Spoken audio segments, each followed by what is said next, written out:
Hi, my name is Logan Sharmatero, and today we're going to go over my gait development presentation. So this is early childhood gait analysis. This is a toddler.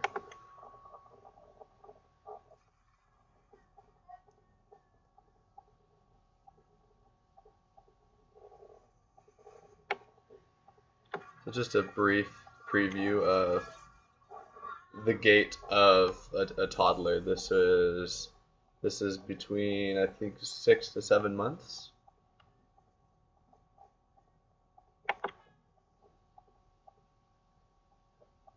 You can see how very unsteady he is there.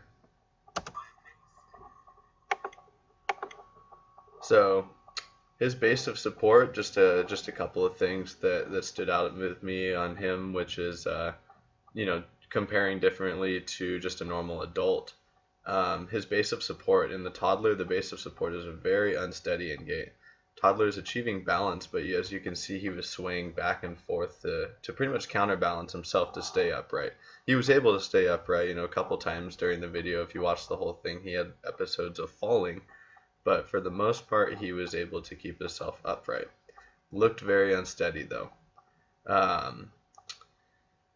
His gravity was to stay upright there, but like I said, he was counterbalancing back and forth. So this could be caused by maybe a development issue or lack of supporting muscles. It looked like he was kind of slower to respond as opposed to stepping and catching himself when he is unbalanced. So in an adult, if we make a mistake while tripping, we catch ourselves quickly and get back to normal gait.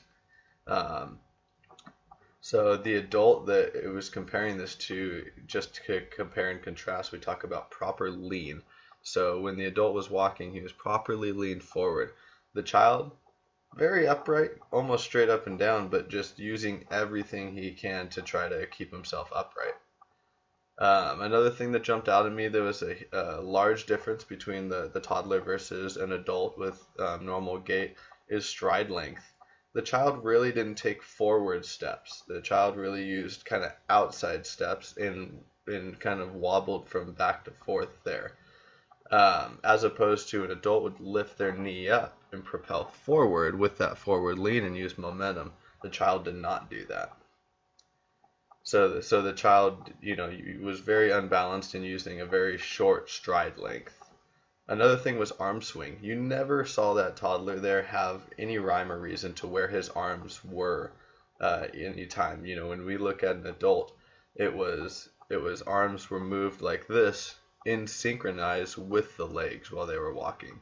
The child did not have that at all. The child was out here, over there, but it did look like the child was using the arms as type of a counterbalance there. So doing some outside research, I was wondering why the child was so, we look at children and we say, they're underdeveloped, a lot of their joints aren't developed properly. But I wanted to see maybe if I could get something to see why exactly they were so unsteady. But research found that similar to small animals, children simply have less time to activate the muscles sufficiently for the power necessary to push away from the ground in a gait pattern, more akin to the way adults move. That was a study put on by Professional Pulse. It was a research roundup size, not developmental factors. It may dictate toddlers' running gait. So this is a perfect example, and it kind of brings it all together why the child was able, really unsteady and not able to catch themselves. It's because those muscles, they're not fully developed, but they say it's because the children are smaller and they have less time to activate those muscles. And obviously that's a developmental issue. So it's a physical constraint, it's a perceptual constraint. It's nothing the child can control. It's just how it is, but it's physical because that's how the child is developed at that point. So it really brings it all together when you realize, okay, that's why they're so unsteady. They're unable to really activate any of those muscles correctly to get them back into normal gait. So the next one we have childhood. So it's a little older, about a 30-month-old. So almost 2-year-old there, or almost 3-year-old there. One thing I noticed with this child is really on the toes the whole time. I couldn't see any sort of heel striking at all. I really was just kept paying attention. It kept drawing me back to that. She would have the forward lean, which was good. She would use that momentum, but you can see she's constantly on her toes. I didn't know if it was maybe because of the game that they were playing, but I watched this video over and over again, and that's the one thing that kept drawing me back. And then same thing was the arms. The arms were really not performing any aid to the gait or anything here.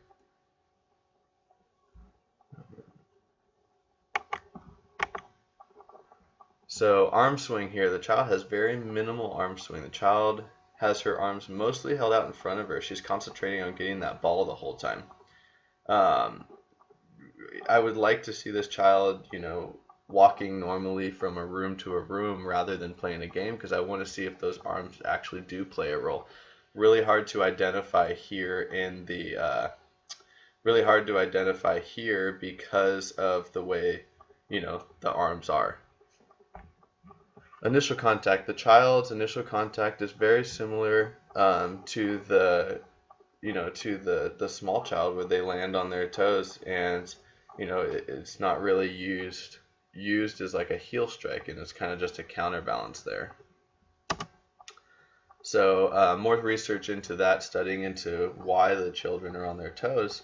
This was a study done on children with cerebral palsy, but it kind of makes sense for any children of this age, because it identified all children in this type of age. In children, muscle instability is very common. It is becoming more and more common. Children develop stiffness in their ankles, causing them to remain dependent on their toes to walk. But like I said, this study was done on cerebral palsy children, but looking at the different stages of gait, it looks as well these children are developing ankle stiffness, which is not allowing them to heel strike. Now, it seemed that most children at this age were having that stiffness, but they were able to, have normal gait. But I was wondering why they were so unsteady on their toes, and that was.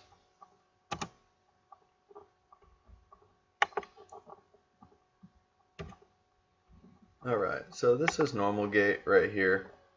Kind of a little narration there, but you can see how the posture is very upright, good knee movement, good initial swing, good base of support, stride length is normal, and then arms are kind of swaying synchronized with the steps there. So base of support here, adult has proper and forward lean, has great balance and stride, with the arm swing synchronized just as well. And so this kind of sets our base to what we're comparing to as normal gait. This is kind of, the midline of life right here. So everything is fully developed. We're not getting into any geriatric or anything like that where things are, being taken away from us, or anything is underdeveloped. We're pretty much in that full developmental stage. So an abnormality in adult gait is oftentimes due to posture. In a study conducted by Shiba, Tanaichi, Inami, Moridari, states that adults who were placed on a treadmill with a slight incline immediately showed pelvic tilt, anteriorly due to present diagnosis of kyphoscoliosis. So one thing I noticed with that adult is they had very good posture. And some physical constraints that could happen is if you have poor posture, that will throw off any sort of gait development you have.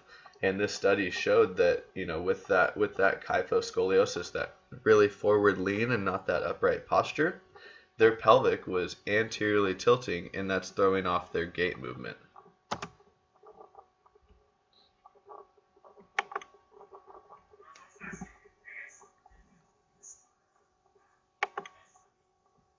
So here we go. This is the elderly adult here, who's going to take a couple steps for us, and we can really see how we went from early childhood to developing this into adult. Now we're regressing back. Why are we regressing back? Why with age is this type of things happening? We see this patient here, how they have that kyphoscoliosis as well. and how they have very short stride length. They're not using their knees. They look very stiff in their trunk and cervical spine area, as well into their lumbar spine and hip region. So this is the older adult. Their mid-stance shows to have little to no knee movement. It appears that the patient is refraining from using these joints, and it almost looks as if it's painful. It appears the patient is showing severe stiffness in the spine, hip, and knee joints. This greatly affects the stride length in the stages of pre-swing, mid-stance, and terminal stance. Doing some research on this, they did a couple studies on dual task dependency, which was something that was very new to me, but in my line of work as a paramedic, it kind of brings it all together because it's somewhat frustrating in these older patients because you want them to be able to talk and walk at the same time. Most elderly people will stop and talk to you and then continue to walk. They cannot do both. So this study, a dual task dependent increase in stride to stride variability, appears to be a marker for age-related decline in gait control in older adults and might prove to be a particularly sensitive method for the identification of older subjects prone to falling. So this shows that, pretty much you can't walk and talk as you get older. There's been studies proving that, and they're more prone to falling. Another physical constraint is turning. We saw that elderly lady take a very slow turn. She almost pivoted rather than stepping as if a normal adult would. So turning can be difficult activity for adult and has been shown to contribute to high incidence of falls. This is shown to be caused by the short stride length. So this was a study performed in that, that's going to increase falling. So these are my works cited. These are the studies and outside resources that I use. And thank you very much for listening to my presentation.